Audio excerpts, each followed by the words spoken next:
Olá, saudações.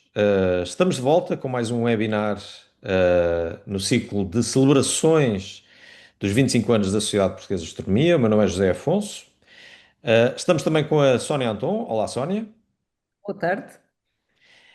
E hoje vamos continuar a falar da astronomia em Portugal, da astronomia feita no nosso país e por investigadores no nosso país, tentando perceber um pouco aquilo que são as obras feitas, as investigações feitas nesta área no nosso país e aquilo que podemos esperar para os próximos anos na astronomia nacional, que é também a astronomia global. Hoje temos a Zita Martins. Olá, Zita.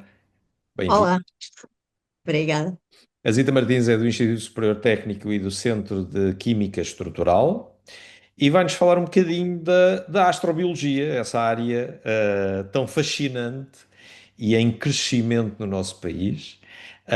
E eu passava a palavra de imediato à Zita para nos explicar um bocadinho o que é a astrobiologia. Obrigado, Zita. Ok. Obrigada eu pelo convite. Então, o meu nome é Zita Martins, sou investigadora e professora no Instituto Superior Técnico e depois no fim desta apresentação vou falar também um bocadinho do meu grupo e do laboratório.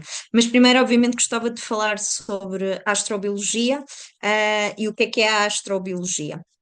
A astrobiologia é uma ciência muito interdisciplinar, tem a contribuição de cientistas da astronomia, de engenharia aeroespacial, de física, de química, de biologia, microbiologia, geologia, enfim, temos a contribuição de cientistas de várias áreas e, portanto, torna-se uma área de investigação muitíssimo interessante, exatamente por isso, porque temos a perspectiva tão diferente de cientistas de áreas tão diferentes. É uma área de investigação que tenta responder a duas grandes questões. A primeira é como é que surgiu a vida na Terra, e a segunda é será que existe vida noutras partes do nosso sistema solar e até do universo. Obviamente que isto são duas grandes questões da ciência, não estamos sequer perto de as conseguir responder e daí serem um grande desafio, mas obviamente que isto não é só esotérico, nós temos, enquanto que cientistas, usar dados e amostras, e é exatamente isso que eu vos vou tentar mostrar, de uma forma resumida, obviamente, mas tentar-vos mostrar o que é que realmente um astrobiólogo, faz. Eu gosto sempre por começar por mostrar esta perspectiva, do calendário cósmico, que foi apresentada pelo Carl Sagan. O Carl Sagan, foi um grande cientista, e também um grande comunicador de ciência. Muitos de nós que fazemos astrobiologia hoje em dia fomos inspirados, pelo Carl Sagan para vir para estas áreas. Todos nós ou tínhamos livros do Carl Sagan ou então vimos os filmes e as séries de televisão. E, portanto, sim, uma grande inspiração. E o Carl Sagan preparou este calendário cósmico em que todos os eventos que ocorreram no nosso universo, desde o Big Bang até aos dias de hoje, se poderia colocar nos 12 meses de um calendário. E, portanto, tínhamos aqui o Big Bang em janeiro, fevereiro, formação da Via Láctea em março, o nosso sistema solar seria formado em agosto e depois as primeiras formas de vida aqui no mês de setembro. E, finalmente, nós, seres humanos, aparecemos apenas nos últimos minutinhos do dia 31 de dezembro. Portanto, isto também põe as coisas em perspectiva enquanto seres humanos e da dimensão e o tempo e as escalas de tempo. Mas enquanto bióloga, realmente o que nós na astrobiologia estamos interessados é nesta transição, ou seja, nós sabemos que o nosso sistema solar tem cerca de 4,56 mil milhões de anos e sabemos isso porque estudamos meteoritos, portanto que são rochas, que vêm na maior parte dos casos de asteroides e que entram na nossa atmosfera terrestre e conseguem pousar na superfície do nosso planeta e sobreviver. Eu tenho andado há mais de 20 anos a estudar meteoritos e a composição desses meteoritos, e, portanto, ao estudarmos isso, conseguimos datar o nosso sistema solar. E, como disse, o nosso sistema solar tem cerca de 4,56 mil milhões de anos. E a grande questão, como eu indiquei, da astrobiologia é como é que passamos de ter o nosso sistema solar, sem vida, o início do nosso sistema solar, para realmente termos as primeiras formas de vida. Há muita discussão em relação a quando é que exatamente surgiram estas primeiras formas de vida. Obviamente, o Carl Sagan colocou aqui no calendário cósmico de setembro, mas setembro é muito lato, digamos assim. Há grande discussão, como eu disse, na comunidade científica. Geralmente, quando se vai a conferências de astrobiologia, discute-se qual é o registro fóssil mais antigo, que anda ali por volta dos 3,8, 3,5 mil milhões de anos. E, portanto, há aqui um período de transição entre não temos vida, entre temos o sistema solar e realmente as primeiras formas de vida.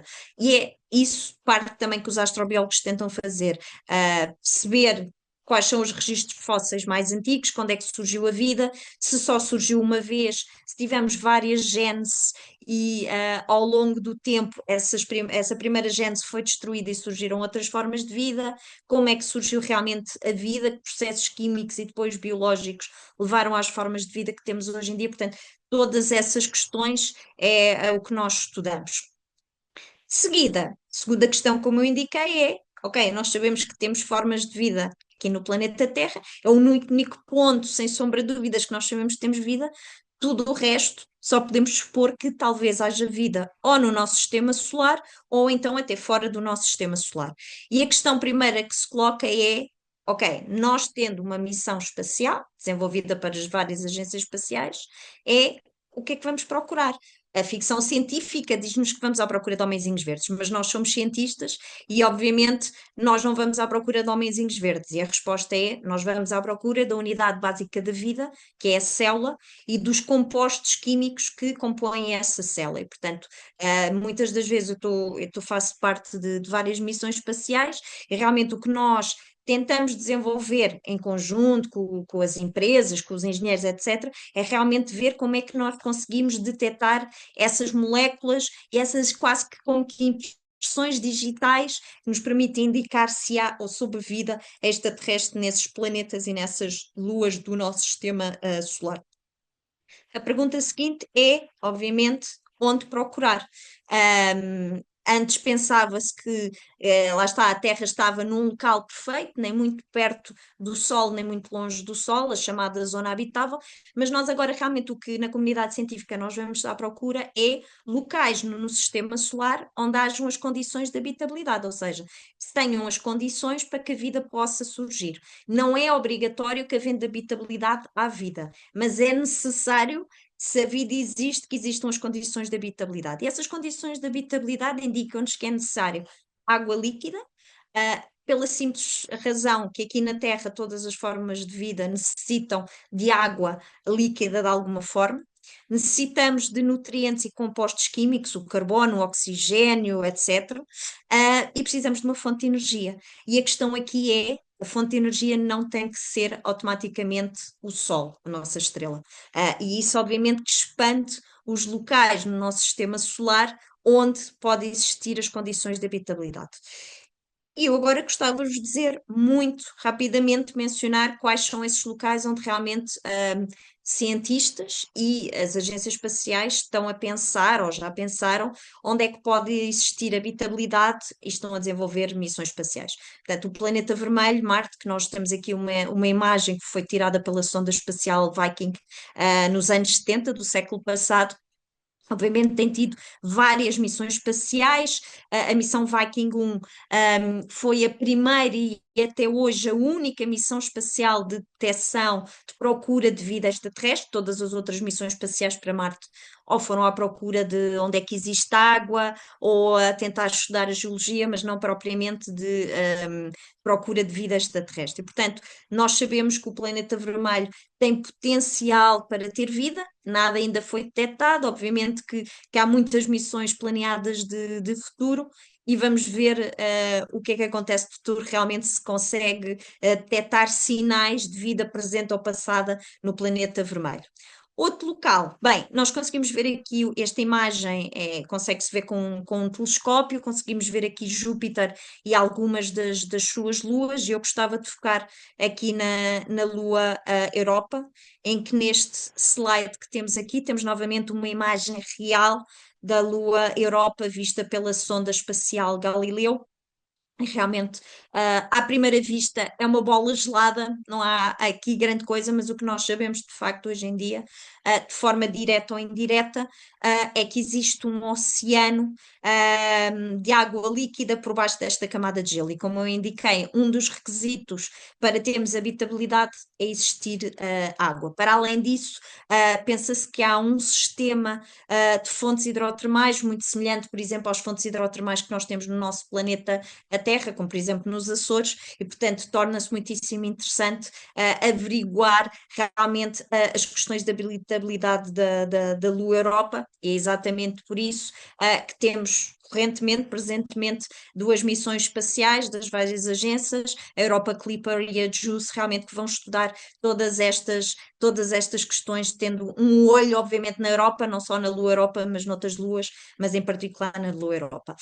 Outras luas, temos aqui novamente uma imagem de conseguimos ver pelo telescópio, Saturno com os seus anéis, imagem muito típica, e eu gostava de me focar nesta lua, a lua Encélado. Novamente aqui uma imagem verdadeira, real, vista pela sonda espacial Cassini-Huygens.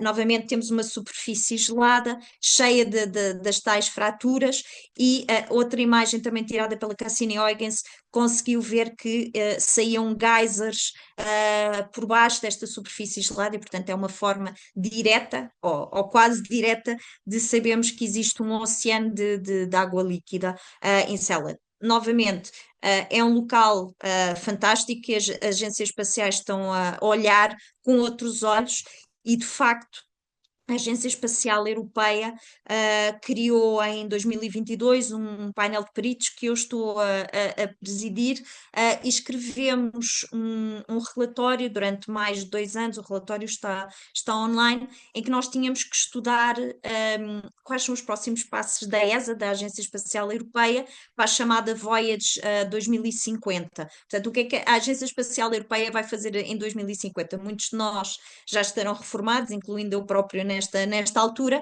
mas precisamos, lá está, da geração mais nova, e eu própria sou das pessoas mais jovens deste painel, e já estamos a planear o que é que a ESA, e a sugerir à ESA o que é que deve fazer.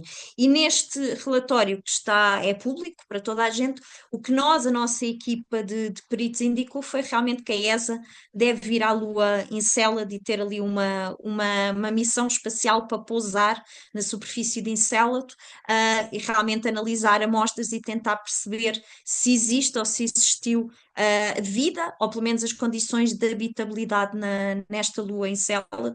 O objetivo é que chegue a Encélado em 2054. Como eu indiquei, nessa altura estarei com certeza já reformada, mas espero acompanhar toda esta viagem porque é a primeira vez que uma agência espacial irá pousar nesta lua gelada de Encélado. E, portanto, serão os próximos anos. Nós continuamos em discussões e em conversação com a ESA, e, portanto, os próximos anos vão ser muitíssimo interessantes deste ponto de vista. Para preparar estas missões espaciais, eu acabei de dizer que isto vai só chegar em 2054, que estamos em 2025 e, portanto, até lá, os próximos anos, eu e toda a gente temos que nos manter ativos, temos que continuar a trabalhar e temos que continuar a ajudar na preparação destas futuras missões espaciais. Há várias formas de o fazer.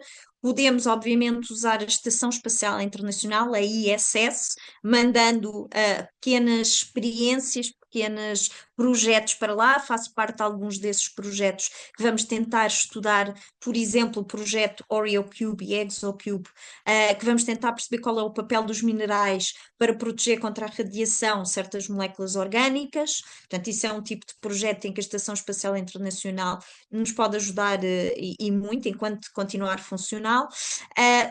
A outra maneira é, obviamente, usar os chamados análogos planetários, que são locais na Terra que têm uma ou duas ou três características semelhantes a planetas ou luas do nosso sistema solar e, portanto, por exemplo, no meu grupo de trabalho, com um colega meu, com o João Canário, vamos muito ao Ártico, exatamente porque pelo gelo, pela água que existe debaixo desse gelo, tem determinadas características, conseguimos usar isso como um análogo planetário de luas geladas, nomeadamente da Lua Europa e da Lua Encélado.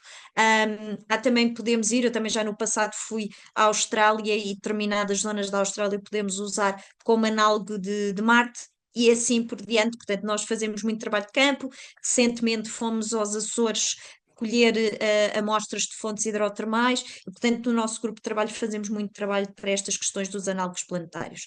E, finalmente, a última maneira é simular o espaço, portanto, há colegas em todo, por exemplo, no Reino Unido, na Alemanha, etc., que têm no laboratório câmaras em que simulam as condições, por exemplo, de dia e de noite, composição atmosférica, se for o caso, radiação, etc., por exemplo, ou de Marte, ou de uma dessas luas geladas, dependendo do que é que nós queremos simular, coloca-se dentro dessas câmaras ou moléculas orgânicas ou micro-organismos, processamos durante um X tempo e ao fim desse X tempo as amostras são retiradas, analisadas e vemos realmente quais são esses efeitos.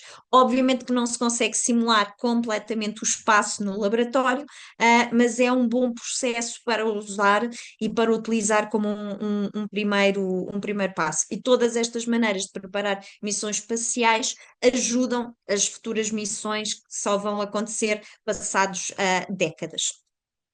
Gostava-vos de indicar que isto foi, obviamente, uma visão muito, muito rápida, uma apresentação muito, muito rápida, sobre o que é a astrobiologia, o que é que andamos à procura. Obviamente, o objetivo, é sempre tentar, fascinar e cativar a futura geração de cientistas, porque, obviamente, como eu disse, no meu caso, e sou das mais novas, mas mesmo assim na altura em que muitas destas missões espaciais vão acontecer, já estarei reformada e, portanto, precisamos mesmo de cativar as futuras gerações de cientistas para estas áreas. E por isso gostava-vos só de mostrar muito rapidamente também algumas das pessoas que fazem parte do grupo de Astrobiologia e Cosmoquímica do Instituto Superior Técnico. É o primeiro grupo de astrobiologia que foi fundado no nosso país, em Portugal. Estão aqui desde estudantes de doutoramento, alunos de licenciatura, alunos de mestrado, pós-docs, alguns estão em coorientação com outros colegas, sejam da Faculdade de Ciências, sejam colegas de outras universidades, nomeadamente de Itália, e portanto é sempre um grupo muito, muito dinâmico e neste momento são alguns dos membros que fazem parte e o nosso grupo faz parte do laboratório de sistemas e ambientes extremos do Instituto Superior Técnico, como eu disse, temos trabalho e colaboramos ativamente com os colegas que fazem trabalho nas zonas polares, nomeadamente no Ártico e na Antártida. E pronto, e é isto. Muito rapidamente apresentar-vos um pouquinho do que é a astrobiologia, e em particular falar do meu grupo de trabalho. Obrigada. Muito obrigado, Zita. De facto, a astrobiologia é uma área entusiasmante, não é? Onde estamos Sim. mesmo na fronteira do conhecimento e de um conhecimento que pode ser transformativo para a própria espécie humana, não é? Estamos a tentar descobrir outras formas de vida que não tenham surgido na Terra. Certo. Vamos fazer algumas perguntas, só para clarificar também alguns pontos da tua apresentação. Um, eu gostava primeiro só de abordar a questão do estudo destas outras formas de vida partindo da Terra, não é? Portanto, no planeta nós temos, e hoje em dia continuamos, aí tu poderás clarificar, continuamos a fazer descobertas sobre a vida na Terra, a vida em condições extremas, não é? Muitas destas formas de vida que nos vão mostrando que a vida pode existir em condições onde pensávamos há uns anos atrás que era impossível, muitas destas formas de vida estão-nos a mostrar que a vida é extraordinariamente resistente, não é? E devido Sim. a isso, nós vamos começando a pensar que não é assim tão exagerado pensar que outros planetas, mesmo como Marte ou como as luas de Júpiter e Saturno, tenham formas de vida. No planeta, e só em termos talvez de comentário, Ahm, o que é que podes dizer-nos, partilhar connosco em termos de vida extrema? O que é que te impressiona mais? Se tens algum exemplo, por exemplo, se tens algum exemplo de condições de vida onde claramente nos está a mostrar que as condições noutros planetas se calhar não são assim tão exageradas e que se calhar podemos mesmo encontrar vida. Sim. Ah, obviamente que cada dia ficamos surpreendidos com as novas formas de vida, ou mesmo as formas de vida que nós já conhecíamos, mas nestes locais que eu indiquei, que não esperaríamos vida, porque obviamente nós pensamos sempre. A vida tem que existir ali aos 25 graus, a radiação solar e acabou, pronto. Portanto, aquelas condições muito típicas. E nós sabemos que não é o caso.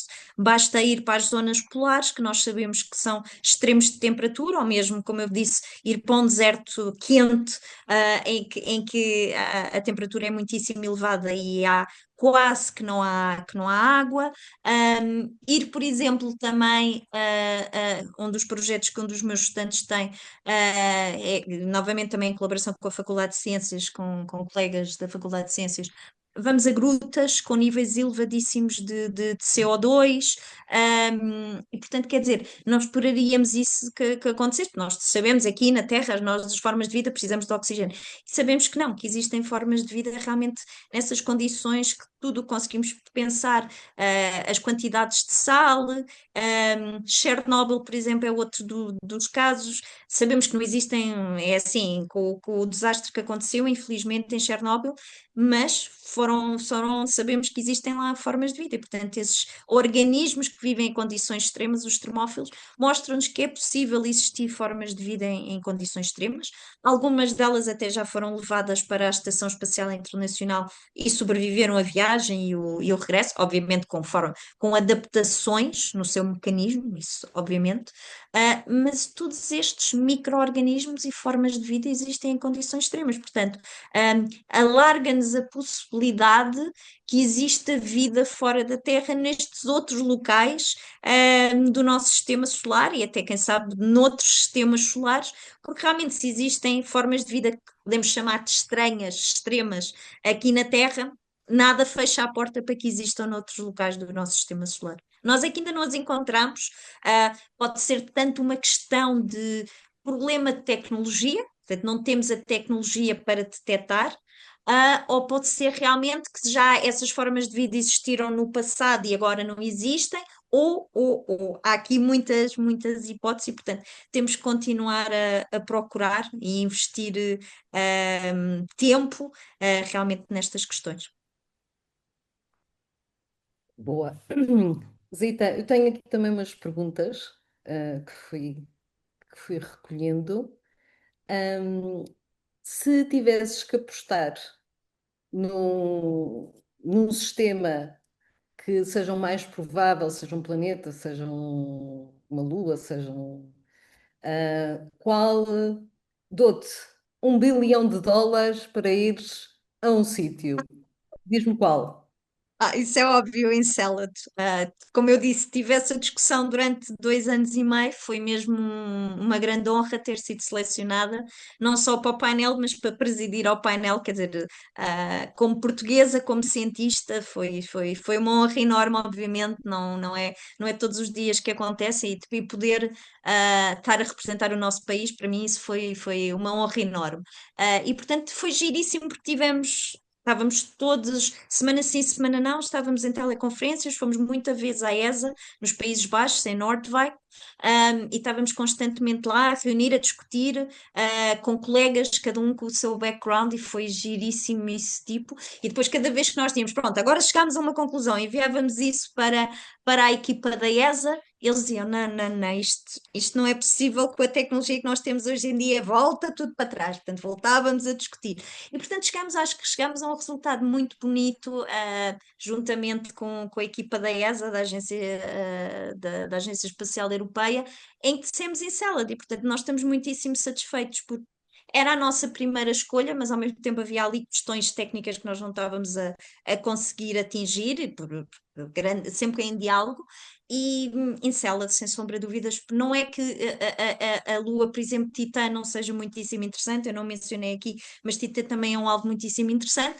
A questão é que vamos ter uma missão, a Dragonfly, da NASA nos próximos anos e, portanto, vai ser estudada. A Encélado nunca foi estudada e, portanto, eu gosto sempre de ir e tentar descobrir coisas que nunca foram estudadas. Portanto, acho que até como europeus, tentar sermos os primeiros e não ser sempre a NASA, e ouvimos nas notícias, sempre a NASA tem a sua missão espacial. Portanto, para nós, enquanto europeus, e eu, obviamente, enquanto portuguesa, é ótimo ter a ver que realmente a ESA está a ser pioneira neste estudo. Portanto, sem sombra de dúvidas, seria ótimo ter tanto dinheiro, envolver também a indústria, estamos neste momento a ser discutido e, portanto, será ótimo ver como é que isto se vai desenvolver, toda esta parte, e, obviamente, sem sombra de dúvidas. Ficarei muito satisfeita se durante o meu tempo de vida conseguimos chegar a Encélado e com sucesso. Portanto, a missão correr toda direitinha e bonitinha, e depois, obviamente, se descobrirmos alguma coisa,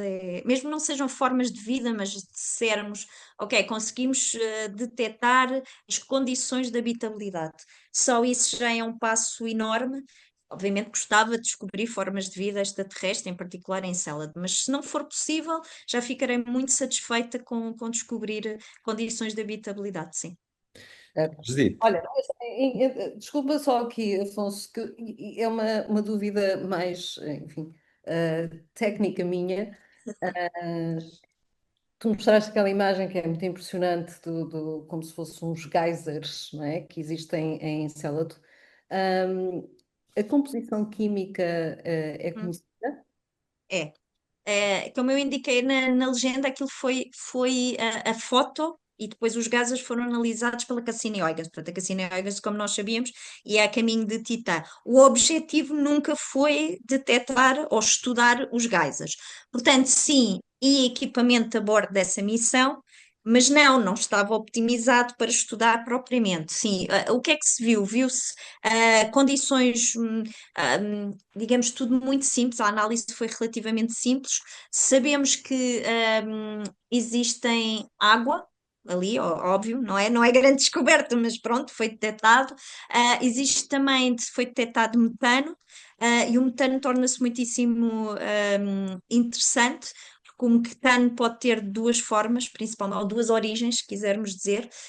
O metano pode ter uma origem geológica, pode ser formado por reações pela geologia e temos metano, ou pode ser pelos tais micro-organismos, alguns micro-organismos termófilos, que se chamam metanogénicos e, portanto, que produzem metano. Portanto, isso seria uma descoberta excepcional, porque significava que nos oceanos desta Lua andavam ali a nadar micro-organismos que produzem metano. Desta forma, e porque o equipamento que ia a bordo da Cassini-Huygens não tinha as características que permitissem detectar e determinar qual a origem desse metano. Foram também descobertos, o equipamento que ia a bordo conseguiu dizer que havia moléculas orgânicas, compostos, de vários tamanhos. Agora não conseguiu precisar grande coisa, detectou também dióxido e monóxido de carbono, mas não fez uma análise extensiva, por exemplo, de dizer detectámos aminoácidos ou detectámos. Pronto, portanto, esse tipo de equipamento nós vamos precisar de futuro. E tudo muito detalhado e dizer exatamente que tipo de composto orgânico, porque os compostos orgânicos são importantes, como eu disse, são como que a impressão digital, que nos dizem se estamos a olhar para formas de vida passado ou presente, ou então com uma origem pré-biótica, e pré-biótica significa, por exemplo, que essas moléculas orgânicas que vieram, por exemplo, ou de asteroides ou de cometas, ou que seja, portanto, não têm uma origem biológica. Portanto, vamos precisar desenvolver esse equipamento para dizer realmente que tipo de molécula é que nós estamos a olhar. Cassini Huygens, obviamente, foi extraordinária no seu tempo e deu-nos imensa informação. Mas não nos respondeu a tudo. Pronto, isto é ciência e ciências planetárias, nós sabemos que demora tudo tempo, mas foi extraordinária, sim. eu ia te perguntar exatamente sobre esta visão de Encelados. Ah, Tu achas que é mais provável encontrarmos algum sinal de vida lá E estamos a falar numa missão que será lançada em 2050, não é? certo. Do Lançada não, que, 2040, mas chegar lá a 2054, sim, ok. sim. Do que ainda os anos todos que vamos ter pela frente com a exploração em Marte, porque em Marte Uhum, estão a ser preparadas também até o certo. retorno de amostras de Marte.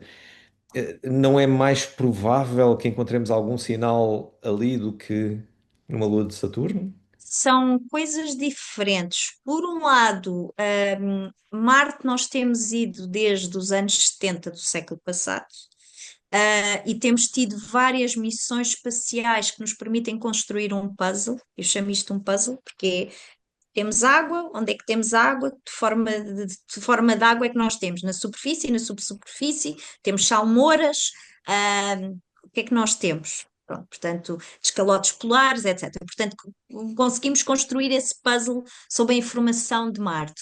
Sabemos também que temos a missão ExoMars, que nunca vai ser lançada antes de 2028.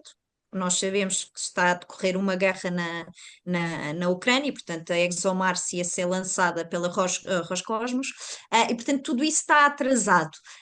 Se de facto acontecer, extraordinário, fantástico, permite-nos furar 2 metros, permite-nos ver se calhar se consegue detectar alguma coisa. Está tudo muito dependente da parte política, infelizmente. Portanto, temos, como eu disse, por um lado, essa questão que não temos uma data certa para o lançamento da ExoMars e do seu rover. Portanto, a resposta oficial é que é nunca antes de 2028, e mesmo isso. Um, Mencionaste muito bem toda essa questão de ter amostras de volta, de Marte. Estamos dependentes, obviamente, do Sr. Trump e do que é que vai acontecer. Portanto, não vou dizer muito mais, porque neste momento nós próprios não sabemos. Sabemos que há uma série de missões espaciais que vão ser canceladas, ou deverão ser, não há ainda resposta oficial, mas enfim, as coisas não estão muito positivas. Mas de qualquer maneira, mesmo que se corresse tudo muito bem, essas amostras de Marte iam demorar imensos anos a termos um retorno dessas amostras para os laboratórios da Terra. E muitas dessas amostras, há uma coisa que se chama de proteção planetária, que significa que há um acordo entre todos os países da Terra em que nós, cientistas, nós todos e seres humanos, não podemos contaminar o espaço. Ou seja, não podemos ir a um planeta ou uma lua e andar a contaminar. Portanto, há requisitos mínimos, tanto a nível de moléculas orgânicas como de micro-organismos, que nós, enquanto missão espacial, podemos levar para esses locais. Depende se esses locais têm potencial de vida ou não, e, portanto, os requisitos mudam. É muito diferente irmos, por exemplo, a Vênus, ou irmos a um cometa, ou irmos a Marte. São coisas completamente distintas porque os requisitos são diferentes. Mas isso tudo para dizer que essas amostras que potencialmente possam ser trazidas de volta à Terra vindas de Marte também obedecem a esses requisitos de proteção planetária, porque nós temos que garantir que essas amostras não contaminam o nosso planeta. Isso significa o quê? Que toda a parte orgânica muito possivelmente será destruída. A geologia mantém-se e conseguimos estudar, mas muitas dessas amostras, nesse sentido, são a parte orgânica é destruída. Portanto, Marte, nesse sentido, ter amostras de volta a Marte, não sei se será a resposta a perfeita, honestamente. E, portanto, sim, em Marte será possível ou potencialmente possível que existam formas de vida, não há superfície, já percebemos isso com a missão com a Viking 1, ou temos vida em grutas, se existir, obviamente, ou na subsuperfície furando 2 metros ou mais. Mas andamos a falar, como eu digo, de Marte há muito tempo, pode ser que se descubra alguma coisa ou não. Eu gosto de apostar as minhas fichas, não todas, acho que como boa apostadora não aposto tudo no mesmo sítio, e daí lá está a equipa a minha ser tão diversa e os diferentes membros da equipa estão a fazer todos coisas diferentes, portanto eu não fechei a porta completamente, como eu digo, a Marte, nem poderia, mas gosto de apostar as minhas fichas em sítios novos, algo criativo, algo novo, porque independentemente do que nós aprendemos desta missão em Enceladus, que vai pousar em 2054, vamos ter nova informação. E mesmo que seja informação que não seja exatamente o que nós queremos ou esperamos, mas é sempre informação nova e nós na comunidade científica sabemos que ganhamos sempre imenso com ter a informação nova. Pronto. Claro que sim. Eu aqui tinha mais uma pergunta. Voltamos à Terra. Sim. E há meteoritos que possam ser estudados em Portugal. Sim. O que acontece, para se tentar perceber um bocadinho, os meteoritos estão constantemente a cair no nosso planeta. Há expedições que acontecem todos os anos, por exemplo, à Antártida e a outros desertos no nosso planeta. Portanto, isso tem que ser tudo dentro da lei, portanto, para recolher meteoritos, tem que se pedir autorização, tudo o resto, e portanto, esses meteoritos depois são levados para museus. E são postos em condições com gases raros, etc., para não estarem a absorver a umidade do ar, para não alterar a composição química. O que se passa é depois que qualquer cientista pode realmente escrever propostas, requisitamos uma determinada quantidade, só para estar uma ordem de grandeza. Eu, quando escrevo essas propostas e peço meteoritos, eu peço miligramas. Portanto, são quantidades pequeníssimas que eu tenho acesso, tenho que explicar porquê. No meu caso, nem sempre, mas no meu caso eu faço análises destrutivas, portanto, não há possibilidade de eu me enganar. Por exemplo, num laboratório, se eu quiser fazer uma síntese química, nada a ver, mas um colega meu fizer uma síntese química, se as coisas correrem mal, desde que se tenha reagente, volta-se a repetir a síntese química. Com as análises dos meteoritos, não. Portanto, se eu estragar e é aquela análise não correr bem, acabou. Não há mais meteorito e, portanto, há até uma regra que uma percentagem, portanto, os meteoritos, quando são recolhidos e são deixados, como eu digo, nesses museus, em condições para não se degradarem, uma grande percentagem desses meteoritos não são partilhados pela comunidade científica, porque se pensa que daqui a 20, 30 ou 40 anos teremos melhor tecnologia para melhor analisar esses meteoritos. Um, Sim, e, portanto, eu fiz o meu doutoramento há 25 anos, mais coisa menos coisa, é realmente em análises orgânicas em meteoritos, não fiz esse doutoramento em Portugal, fiz fora de Portugal, mas eu tenho meteoritos no meu laboratório em que analisamos e, portanto, acontece, sim, daí o laboratório se chamar de astrobiologia e cosmoquímica, cosmoquímica porque é o estudo da análise dos meteoritos e, portanto, como nós fazemos no meu grupo, fazemos exatamente análises também de meteoritos, também daí o nome e basta fazer, agora é que são muitos passos, obviamente, mas é possível analisarmos também meteoritos em Portugal. Deixa-me agarrar nessa faceta mais da astroquímica até. Sim. Ahm, Nos últimos anos nós temos conhecido cada vez mais a química do meio interestelar, não é? E cada vez Uhum. mais a complexidade nos impressiona. Cada vez compostos mais complexos estão a ser encontrados, muitos que ainda nem conseguimos identificar o que são. Uhum. O mapeamento mais recente, até pela Rosetta, do cometa 67P, Uhum. que encontrou de facto uma riqueza em termos de compostos já muito complexos, impressionante. Onde é que acaba aquilo que podemos considerar a astroquímica e começa, digamos, a vida? Será que esses Sim. componentes estão a ser construídos ou formados fora mesmo dos planetas? Uhum. Onde é que Sim, está aí a então. fronteira? O que é que podes dizer? Há aqui várias coisas. Primeiro, pronto, a astroquímica realmente, como disseste muito bem, tem a ver com a detecção de moléculas orgânicas no meio interestelar, etc. A cosmoquímica é realmente estudar meteoritos, é mesmo o nome. Portanto, fazemos esta transição. Portanto, eu não faço astroquímica, porque eu não analiso moléculas em meio interestelar, eu não faço isso, mas sou cosmoquímica no sentido em que analiso asteroides. Fiz parte de uma missão espacial da Agência Espacial Japonesa, da JAXA, que foi a missão Yabusa 2, que fomos a um asteroide, ao Ryugu, e publicámos os resultados há 2 anos, mais ou menos, e realmente, novamente, uma grande panóplia de compostos orgânicos.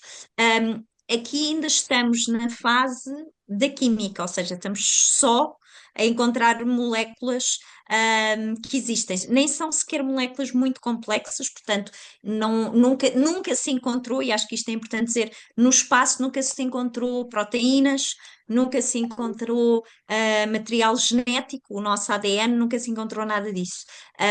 Também não seria de esperar que os encontrássemos. Porquê? Porque essas moléculas são relativamente frágeis com as condições do espaço, da radiação, etc. Portanto, temos sim encontrado, e portanto há uma lista enorme, como nós sabemos, tanto na astroquímica como na cosmoquímica, tem-se encontrado uma lista bastante extensiva.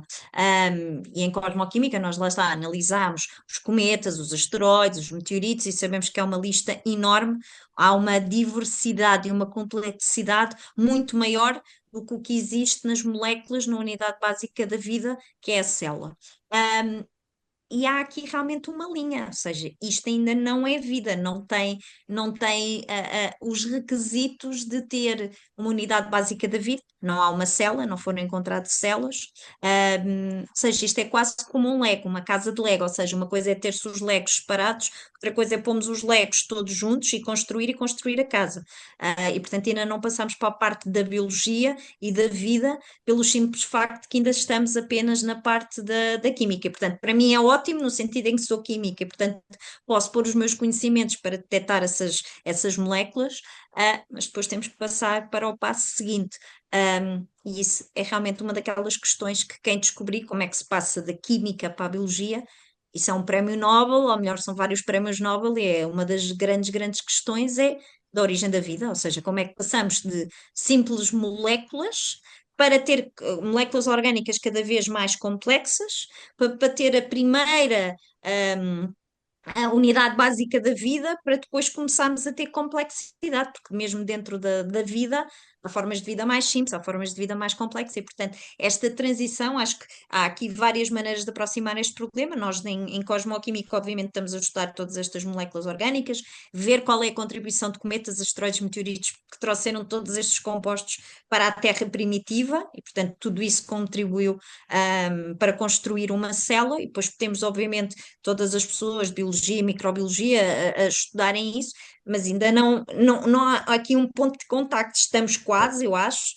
Agora, se algum dia chegaremos a esta transição da química para a biologia, não sei, esperemos que sim, mas isto envolve, eu digo sempre, eu acho muito mais provável, embora seja uma percentagem pequena, mas eu acho muito mais provável descobrir vida extraterrestre, porque é algo que nós estamos a trabalhar futuro e conseguimos agarrar, digamos assim, de uma forma ou outra, seja diretamente, seja com robôs, com sondas, o que seja, do que viajar para trás no tempo. A origem da vida aconteceu no passado.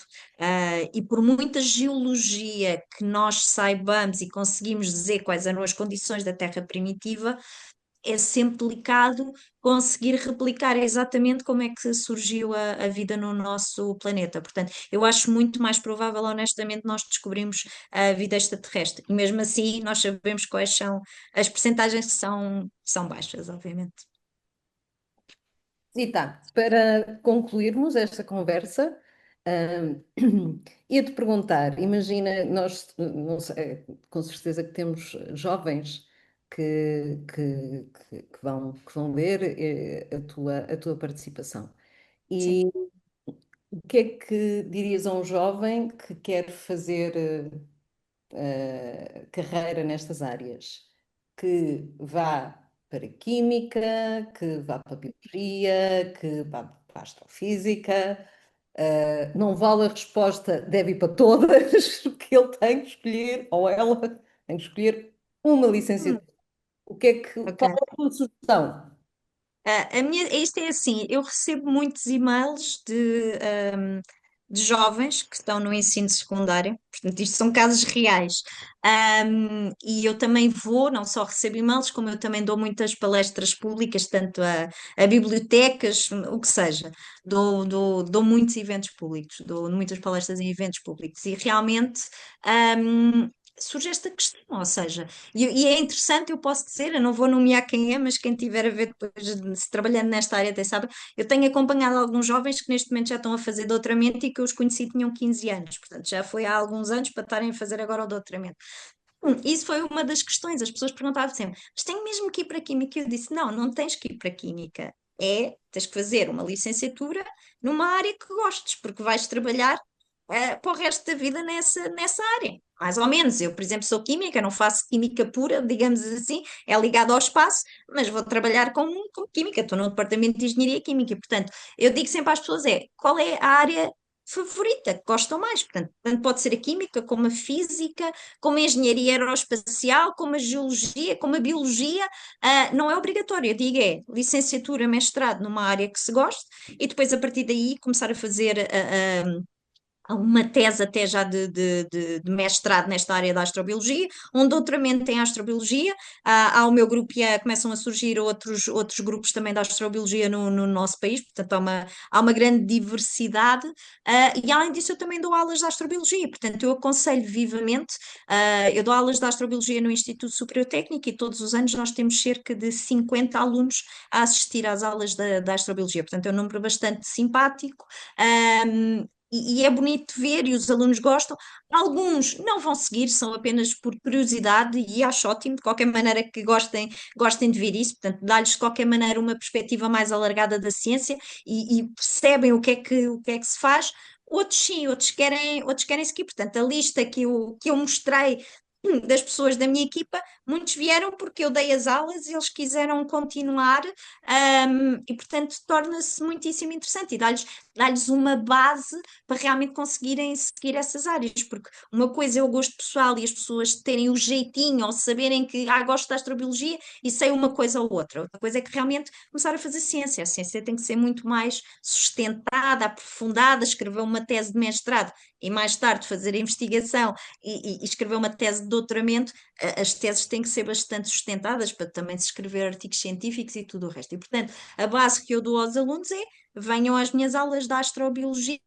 Tivemos já alunos até de outras universidades, temos vários alunos, não só do técnico, mas de outras universidades. Temos também alunos de fora de Portugal que vêm assistir, e portanto é muito bom dar essa base de conhecimento aos alunos. E posso dizer que geralmente temos alunos a assistir às aulas de astrobiologia de 8 a 10 licenciaturas diferentes. Portanto, aqui está a resposta, e aqui vou mesmo ter que dizer que sigam o que quiserem, porque de facto aqui aplica-se. E eu realmente tenho alunos das mais variadas áreas a trabalharem comigo, e é ótimo porque, dependendo do perfil do aluno, eu encaixo em projetos diferentes e ideias diferentes que tenha.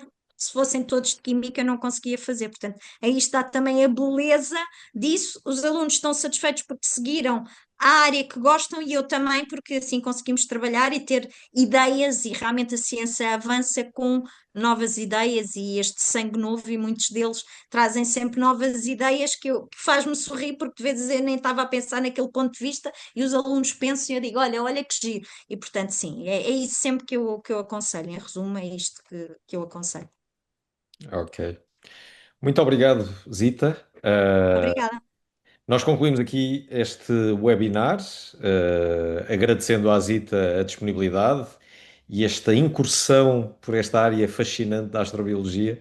Desejamos as maiores felicidades, Zita. Obrigado de novo. Obrigada. E voltamos a ver-nos numa próxima oportunidade. Obrigado e até à próxima.